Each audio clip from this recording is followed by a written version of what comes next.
My name is Enass Abo-Hamed. I am the co-founder and CEO of H2GO Power.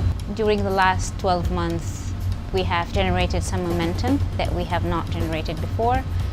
For example, we raised some funding to support expanding into different projects. One of them is a drones project where we can use our technology on drones to make lighter batteries that fly for longer.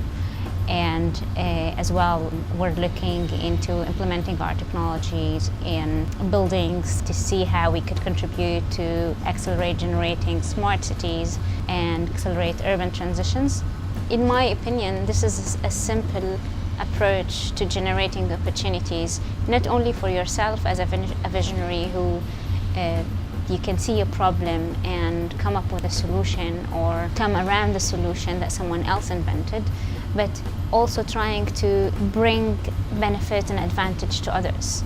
And with that, you create many opportunities for many other people. And that's where the vision concept, I guess, gets fulfilled. You really have to believe in what you do, otherwise you would not be able to continue a difficult journey like this one.